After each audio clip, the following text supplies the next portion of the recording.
Mass കാണിക്കാൻ നോക്കി കോമഡിയായ BGMകൾ.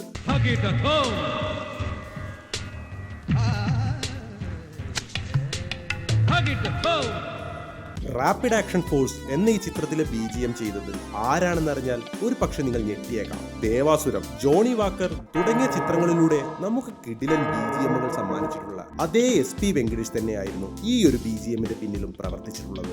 സാനൻ George എന്നൊരു മ്യൂസിക് ഡയറക്ടറെ പറ്റി കേട്ടിട്ടുണ്ടോ? കേട്ടിരിക്കാൻ വഴിയില്ല.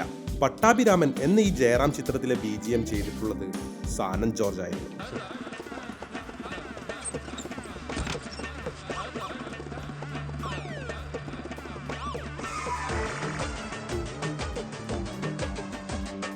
എന്തോ ഇത്തരം BGMകളിൽ തലവെക്കാൻ നമ്മുടെ ജയറാമേട്ടനെ കഴിഞ്ഞ ആളുള്ളൂ. ഇനി അടുത്തതായി പറയാൻ പോകുന്ന BGM ഏതാണെന്ന് നിങ്ങൾക്ക് ഗസ് ചെയ്യാൻ പറ്റും.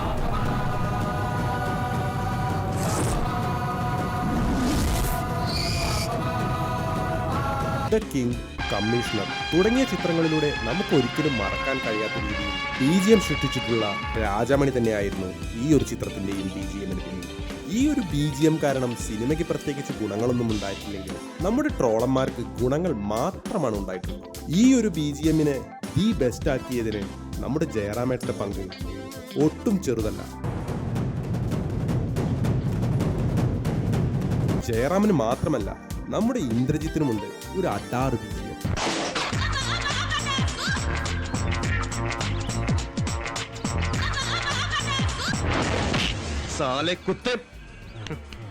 കൊല്ലക്കുടിയിലാണ് മോനെ സൂചി വെക്കുന്നത്. നമ്മൾ തമ്മിൽ എന്ന ഈ വിജയ് തമ്പി ചിത്രത്തിലൂടെ ഇന്ദ്രജിത്തിന് ഈ ഒരു BGM കൊടുത്തത് M ജയചന്ദ്രനായിരുന്നു. അടുത്തതായി വരുന്നത് ക്രിസ്റ്റി ഫ്രം ക്രിസ്ത്യൻ ബ്രദേഴ്സ്.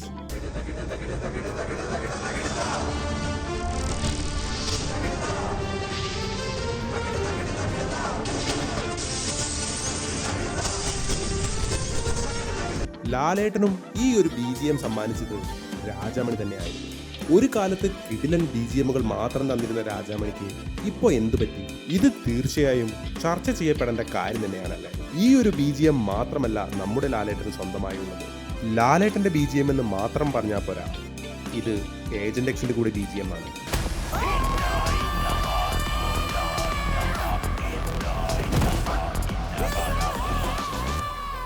ചോട്ടാ മുംബൈ എന്ന ചിത്രത്തിന്റെ BGM നിർവഹിച്ചിട്ടുള്ള അതേ രാഹുൽ രാജ് തന്നെയായിരുന്നു ആറാട്ടിലൂടെ ഈ ഒരു BGMും ലാലേട്ടൻ നൽകിയത്. മാസാക്കാൻ നോക്കി കോമഡിയായ BGMകളിൽ ഇപ്പോൾ നമ്പർ 1 ആയി നിൽക്കുന്നത് ജയറാമേട്ടനും ലാലേട്ടനുമാണ്. ആരായിരിക്കും ഇന്നത്തെ വിജയ് എന്ന് കണ്ടു തന്നെ അറിയണം. കണ്ടാൽ മാത്രം പോരാ, താഴെ കാണുന്ന ആ സബ്സ്ക്രൈബ് ബട്ടൺ ഒന്ന് പ്രസ് ചെയ്തിട്ടുണ്ടെന്ന് കൂടി ഒന്ന് ഉറപ്പാക്കണേ. മേൽ പറഞ്ഞ താരങ്ങൾക്ക് മാത്രമല്ലല്ലോ, നമ്മുടെ മമ്മൂക്കയ്ക്കും വേണ്ടേ ഇത്തരമൊരു BGM?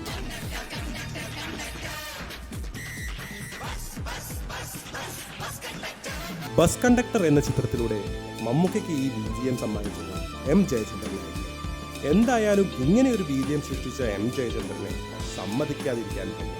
അടുത്തതായി പറയാൻ പോകുന്നത് എല്ലാവരുടെയും ഫാൻ ഫേവറേറ്റായ ഗോപി സുന്ദറിന്റെ ഒരു BGM ആണ്.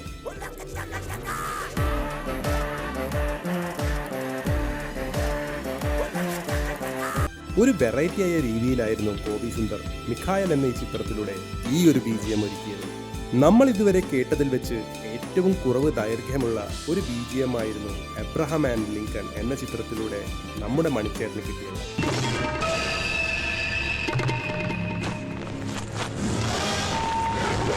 മലയാളികൾ ഒരിക്കലും മറക്കാനിടയില്ലാത്ത ഉണ്ണികളെ ഒരു കഥ പറയാം, അനിയത്തിപ്രാവ് തുടങ്ങിയ ചിത്രങ്ങളുടെ പശ്ചാത്തല സംഗീതം ഒരുക്കിയ അതേ ഔസേപ്പച്ചൻ തന്നെയായിരുന്നു ഈ ഒരു BGMന് പിന്നിൽ. ഇപ്പോഴും ലാലേട്ടനും ജയറാമേട്ടനും 2 പോയിന്റ് വെച്ച് മുന്നേറുകയാണ്. ഇത്തരം BGMകൾ കൂടുതലായുള്ള നടനെ ഇവിടെ നമ്മൾ വിജയിയായി പ്രഖ്യാപിക്കുന്നു. വീഡിയോ ഇവിടെ നിർത്തുകയാണെങ്കിലും ഇനി മത്സരം അങ്ങ് കമന്റ് ബോക്സിൽ. അപ്പോൾ ഇതുപോലുള്ള പുതിയ വീഡിയോകളുമായി വീണ്ടും കാണാം.